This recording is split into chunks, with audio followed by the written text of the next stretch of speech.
Assalamu alaikum wa rahmatullahi ta'ala wa barakatuhu. Chers disciples, nous vous saluons tous. Vous pardonnons et vous demandons votre pardon. Souhaitons une paix durable accompagnée d'une santé de fer.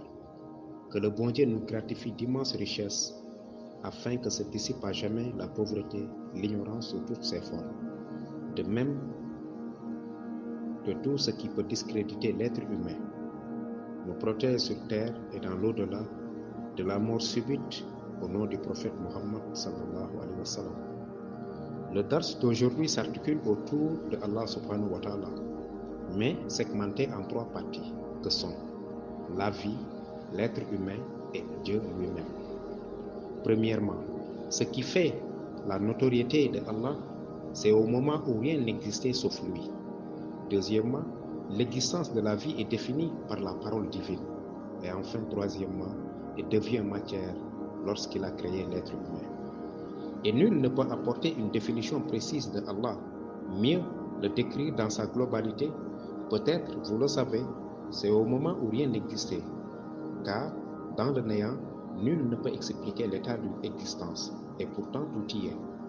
Il est dans ce qui paraît vide, et cela montre son existence, lorsqu'on a perçu et compris la parole divine. L'entendement de la parole divine prouve l'existence de la vie sur terre, et enfin, l'existence de l'être humain montre l'existence de Allah subhanahu wa ta'ala. Cela nous apprend l'état de non-existence de ce qu'on ne connaît pas, de ce qui est passé, mais du futur. C'est pourquoi l'homme parle de l'histoire de ce qui n'est pas encore arrivé, c'est-à-dire du futur. L'homme peut parler aussi du présent et de sa vécu quotidienne, c'est-à-dire de la vie. L'homme peut parler du présent, de sa vie, du passé, mais aussi du futur. Maintenant, si l'être humain se reconnaît vraiment, il saura donc que la seule chose à faire est de s'atteler aux recommandations divines. C'est pourquoi en ce moment de Ramadan, nous dispensons des cours identiques à cet événement. Nous savons tous que le mois de Ramadan est semblable aux autres mois, et ces recommandations sont celles aussi des autres mois. Mais la différence n'est rien d'autre que la manière de faire qui est très spéciale, et cela est notoire par rapport aux autres mois. Car le fait de ne pas manger ni boire à longueur de journée, cela ne se passe qu'au mois de Ramadan. Néanmoins, on peut jeûner durant les autres mois, mais ne pas le faire ne saurait être un péché. Mais pour un musulman, c'est une obligation de faire le jeûne pendant tout le mois, et un refus sans contrainte serait une grave action. À regarder tout cela, donc, on peut dire que l'impératif pour l'homme, est l'adoration à Allah subhanahu wa ta'ala. Et cela incombe à tout le monde, et de ce fait n'est rien d'autre que de réserver une éducation qui nous permet de savoir ce qui existe, ce qui n'existe pas et ce qui est présent, c'est-à-dire le passé, le futur et le présent. Donc, on a donné à l'homme ces 3 temps, et pour qu'il puisse régler ces 3 temps, il faut qu'il sorte de ce cercle pour aller là où il n'y a pas d'existence. Et ce lieu où il n'y a ni sensation, ni rien, de là, il pourra définir ces 3 temps. Mais ce phénomène s'obtient par un travail de longue haleine.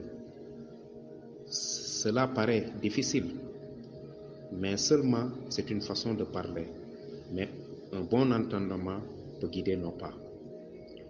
Le message à donner est que nous sommes en plein Ramadan, et à ce stade, le prophète Mohammed sallallahu alayhi wa sallam encourageait ses compagnons de redoubler d'efforts. C'est comme si quelqu'un arrivait à la fin d'un travail et qu'on le motive davantage.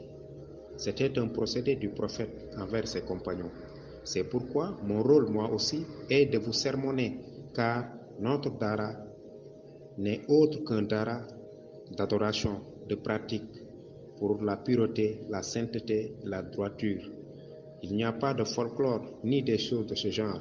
Qui connaît bien son origine sait que son but est basé sur la vérité. Et quiconque aime profondément Dieu, aime la droiture, la bonté et veut être un homme pur, à tout moment avoir un avancement dans sa vie, aura un amour profond pour le Dara. Mais je ne sais pas, pour quelqu'un qui veut autre chose, le Dara ne saurait être son choix. Car en Dieu, il y a beaucoup de créations, de facettes visibles et de voies que l'homme doit emprunter, et tout cela est l'œuvre du bon Dieu. Il est à l'origine de ces voies, de ces multiples facettes, et chacun doit prendre sa voie, car ces voies ne seront jamais désertes. Mais quant à nous, on a déjà fait notre choix. Soyons toujours prêts, le Ramadan tire à sa fin, mais de notre côté, ne diminuons pas notre ardeur, notre persévérance et notre engagement.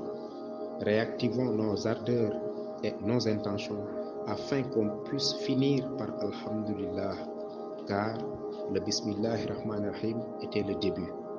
Ayez le courage, augmentez les zikrs, les prières surérogatoires, diminuez le sommeil, aiguisez vos persévérances et votre foi en Dieu. Celui qui doit se lever à 5 heures se lève maintenant à 4 heures. Celui qui le faisait à 4 heures le fait maintenant à 3 heures. Si cela va être difficile à cause du travail, il faut donc beaucoup faire le zikr avant le coucher. Si on n'a pas la possibilité du zikr, il faut pratiquer la méditation. Et si cela paraît difficile ou vous n'avez pas le temps, il faut faire de bonnes actions. Ayez de bonnes intentions envers les autres et ne leur souhaitez que la paix. Cultivez le pardon et n'ayez pas d'ennemis. Et même s'ils vous considèrent comme tel, mais vous soyez toujours positif. Ceci était le dars. Soyez persévérants. Je ne veux pas être long car le temps nous fait défaut. C'est pourquoi cette année, les dars ne sont pas comme avant. On vous les donne lorsqu'il y a le temps.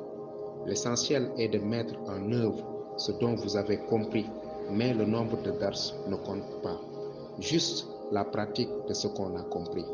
Donc, nous vous exhortons à redoubler d'efforts et multiplier vos prières envers le Seigneur. Ces prières sont des formes de demande pour la vie ici-bas et dans l'au-delà. Si vous voulez la réalisation de vos vœux ici-bas et dans l'au-delà, il faut beaucoup prier et éviter les vilaines choses envers les autres. Et ne perdez jamais la foi. Multipliez vos prières et gardez la foi. Assalamu alaikum wa rahmatullah wa barakatuh.